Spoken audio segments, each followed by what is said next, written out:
sayang guys. So napaglumaan na lang ng hindi na nagagamit. Sayang naman. Yan. Feeling ko wala namang mga entrance, wala namang babayaran sa mga to. Ito may biking dito. Manual. Manual biking. Pwede rito siguro 3 tao. Good morning guys, panibagong araw, panibagong gala na naman tayo ngayon. So for today's gala guys, pupunta pala tayo ng Tribor Hills sa may Santa Ignacia, Tarlac City or Tarlac Province. Ayan, pupuntahan natin tong isang magandang view deck doon. Well, sabi ko nga lahat ng biyahe na pupuntahan natin is isasama ko kayo. And then malayo man yan malapit, gusto ko i-share sa inyo yung mga biyahe na napupuntahan ko. So ayun, mula dito guys sa may gasoline station. Mura ng gas nila dito sa may Jack 22 sa may Kapas na ba to? Kapas Tarlac. Magbiyahe tayo ng halos 1 oras or 44 minutes bago marating ang Tribor Hills. Ayan. Ayan, 44 minutes yung biyahe natin. Ganda dito guys. Nakikita ko naman sa mga posts sa social media. Ang ganda naman siya eh. So, ayun, try natin explore yung park na to or yung view deck na to. Inaantok pa ako. Aga ko nagising guys, alas 4. Pero dahil Filipino time tayo, dapat alis natin sa bahay alas 5. Kaso nag-take off na tayo siguro around 6 AM na. Kaya ito, maliwanag na sa biyahe. And sigurado pagdating natin ng Tribor Hills, mainit na kasi 6:06 na ng umaga. And meron pa tayong 43 minutes na biyahe bago makarating sa destination natin. Kaya for sure around 7 AM na pagdating natin doon. Kaya medyo mainit na.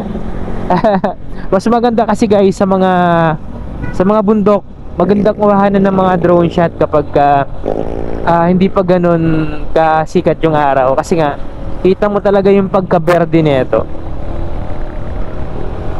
Well, ganun pa man, okay pa rin naman kahit may araw. Wag lang uulan.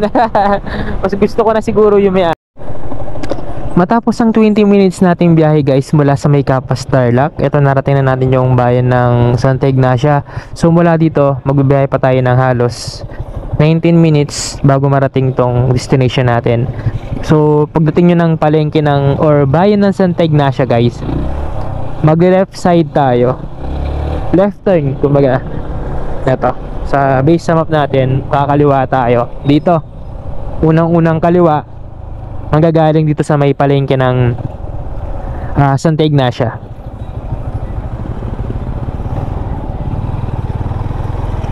Tapos madadaanan din natin tong mismong court na to. Ayan.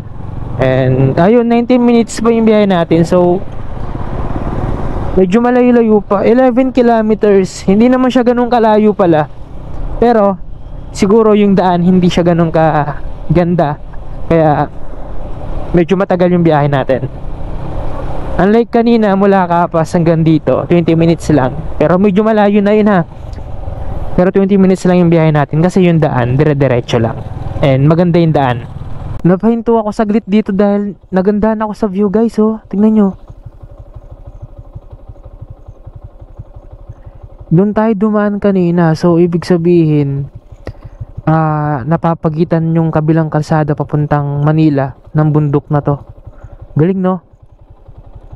Ganda oh.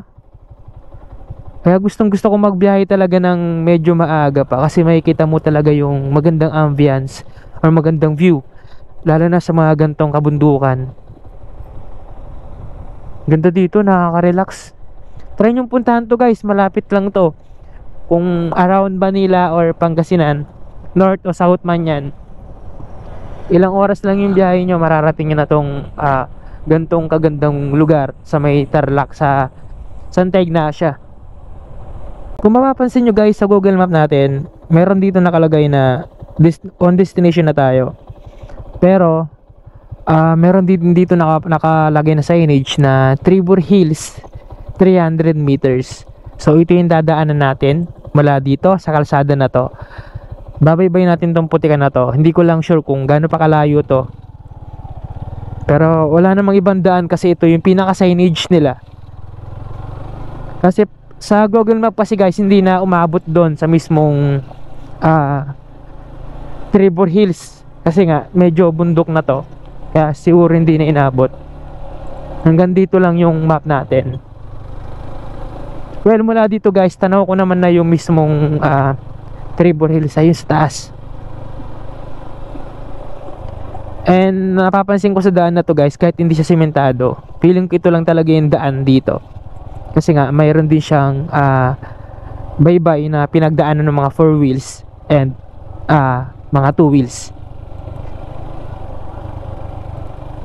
Medyo maputik nga lang kasi medyo nag-uulan-ulan na ngayon.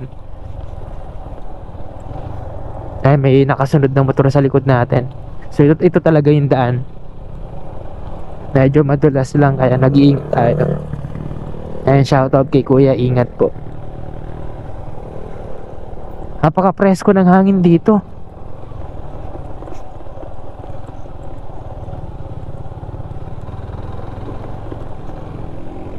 Ayan na, Trevor Hills, right side. May mga signage naman dito guys, hindi naman kayo maliligaw. Sundan nyo lang yung mga signage. Tapos kalsada ulit. Kasi yung kalsada dito medyo makipot na siya. Ayan o, medyo liblib. Pero safe naman siguro dito guys, kasi tourist spot naman to. Diba nitong kalsada nila dito. May kalabaw. Uy, mga kalabaw dito guys, nakawala lang oh. Malaya silang nakakapaggala. Ang liit ng kalabaw, bagong panganak. Tapos guys, may nakalagay ulit dito na view deck. Ayan guys, yung signage mismo.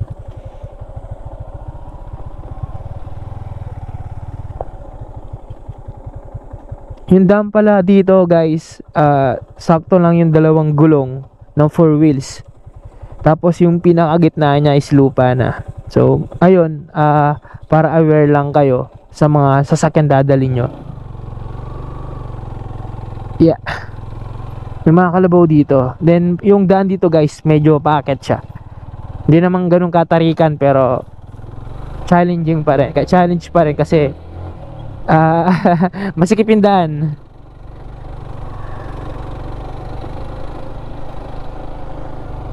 Oops. Kailangan dito marunong ka mag-balance.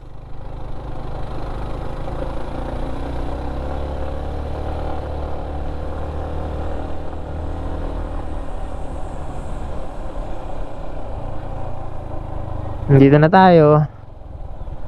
Tapos may nakalagay dito, ano daw? Pedestrian lane. Nasaan? Tapos dito, bawal po magkalat. Bawal po magkalat, penalty 10,000. Bawal magkalat daw dito guys. May penalty kayong, mapi-penalty kayo ng 10,000.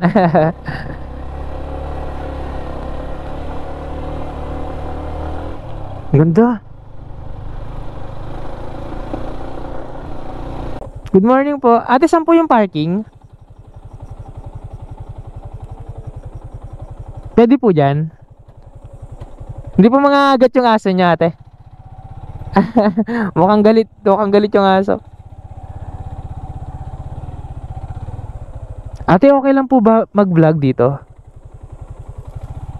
Allowed naman po. Hi po, good morning po. Sir, magbablog na rin po ako. Okay lang po ba? Thank you po. Paalam natin yung pagbablog guys, kasi baka hindi sila nag-accept ng mga nagbablog. Kaya ganda, kita ko na dito yung Trevor Hills guys. Wow, napaka-presko pa ng hangin dito. Then may mga ginagawa pa rin sila mga yung, ang ganda, nature. So makikita mo talaga yung view dito ng mga kabundukan. Okay. Dati nung gumagana pa to guys, 10 pesos po yung entrance dito. Ferris wheel na maliit, pang bata. Ay, gumagana pa siya ate kasi hindi na siya pwedeng sakyan, no? Delikado na po. Ito walang para-para. Ah, okay. So may mga activities din pala dati. Ate, kailan po nag-open yung Trevor Hills na to? Tagal na siya. Magpapagpun taon na yata o dalawa. Ah, 2 to 3 years na pala to guys na naka-open sa public. So before nung may mga playground din dito, oh. Ayan, oh, may mga activities sila. Pakita ko sa inyo. Ito. Para saan ba to? Hiking, ganun. Tapos ito, parang duyan. Ayan, oh, parang siso guys. Ito, sayang guys. So napaglumaan na lang ng hindi na nagagamit. Sayang naman. Ayan. Feeling ko wala namang mga entrance, wala namang babayaran sa mga to. Ito, may biking dito. Manual. Manual biking. Pwede rito siguro 3 tao. Tapos ito. Sarap naman sakyan to. Tapos may mga cabin din dyan guys. May mga parang maliliit na kubo na pwede nyong pag-stay. Ibablog, ikukuhanan ko rin mamaya ng picture yan. Kukuhanan ko rin mamaya ng video yan guys sa loob. Nakakatakot lang, baka may ahas na dito. Kasi hindi na gano'n nalilinisan. Nag-focus na lang kasi yung mga turista guys dun sa mismong view deck. Ilang step po yung hagdan na to mula dito hanggang doon? 113 yata sir. 113 po. Opo sir. Okay. 13 sa bilay. Hanggang doon na po sa pinaka-view deck po doon, no po? Saan sir? So, hanggang doon na po to, yung 113. Hindi sali yan sir. Ito lang. Hanggang dyan lang. Ah, ito lang po, 113 na to. Oo sir. Ah, baba din pala. Sir, mga 70-80 yun. Yung yung Packet pa lang po. Oo sir. Ah, so... Hindi kasali yan sir ah. Ah, okay. Ito Mababa lang din sir pala. hanggang dyan lang sa baba ng kubo. Mm, Doon sa pinaka-parking doon. opo. Explore ko po muna. May CR na rin po ito ate, ano? May CR na rin dito, guys. And... mag-open po kayo ng swimming pool po. Noon sir, mayroon noon. Ah, meron dati. Sir, kaso lang walang tubig. Ah, okay po. Ah, oo nga po, dahil medyo mataas na po dito, ano po?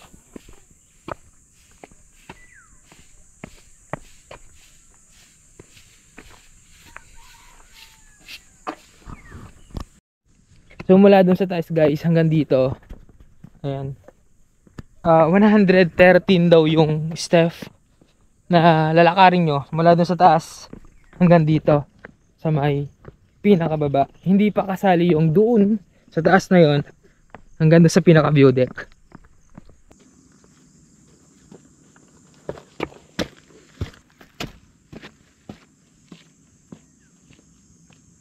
Ito na yung unang view deck guys. Tapos may mga heart dito na pwede kayong magpa-picture. Yan, I love Trevor Hills. Ito. Pwede kang maupo rito. Yan, habang nagpa-picture. And then, ayan, may malaking love doon na gawa sa semento. Tignan natin. May mga bahay dito. Ata may bike. Hindi naman bike. Parang hugis bike siya. Pwede kayo rito. 3, pwede mo upo. Tapos pwede kayo magpa-picture dyan. Oh, humagana pala to. May ikot to. Ayan, gawa sa semento yung love. Love. Mamaya makikita natin sa drone yan. May mga kubo-kubo pala doon guys. Ang ganda. Ano naman yung sense ng hollow blocks kaya na to? Design parang ganun. Anyway guys, may swimming pool pala dati rito. Kaso dahil nga medyo mataas yung bahagi ng park na to, hindi na nasusuplayan ng tubig yung mismong swimming pool. Kaya anong nangyari? Hindi na. nagtuloy yung operation. Ayun, yun yung sabi ni ate kanina. Pa lang, challenge na naman to para para sa akin kung maaakit ko ba tong sobrang tarik kasi. Ayun, kung mapapansin nyo. So wala akong dalang tubig.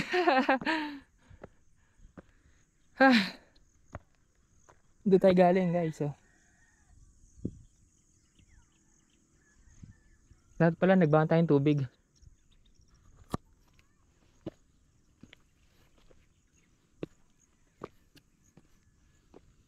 Ay, hinihingal na ako. Malapit na.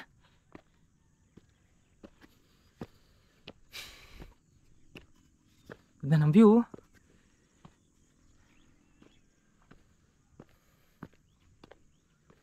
Ay, finally. Ito na.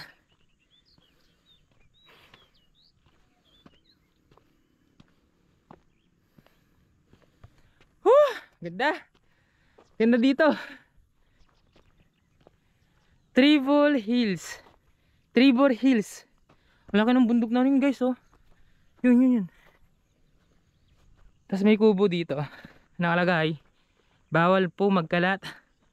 Penalty, 1,000. 1,000 pala yung nandun guys, yung signage kanina dun. Ay, may mga nagkakalat pa rin, oh. Sana sa mga pupunta rito, may signage naman na bawal magkalat. Sana sundin na lang natin yun kasi pumapangit yung ganito kagandang view dahil sa mga kalat na iniiwan nyo, oh. Ang dami, oh. Hinihingal ako.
Thank you po kuya.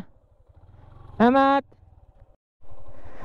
May mga kubo rin pala dito guys. So yeah, entrance 20 pesos. Pwede kayong mag chill dyan sa loob sama mga tropa nyo. Ito may malaki din dito. Ito 100 per hour. Ito may video okay rin siya. Tapos video okay 100 per hour. Or baka yung kubo yung 100 per hour. Not sure. Tapos dito may malaking parang kawa ba yan or ayan, ito yung daan guys, oh. Kanina dinaanan natin.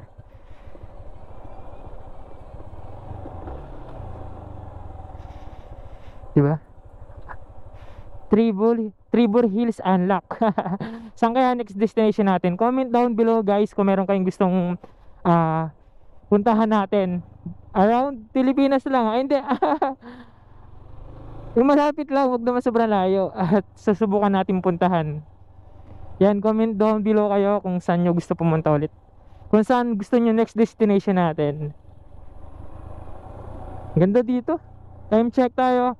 7:53 na ng umaga. Mag-alas 8 na. Mainit na yung sikat ng araw. Ewan ko ba, ba't hanggang ngayon mainit pa rin, oh guys. Mag-uulan-ulan na rin naman.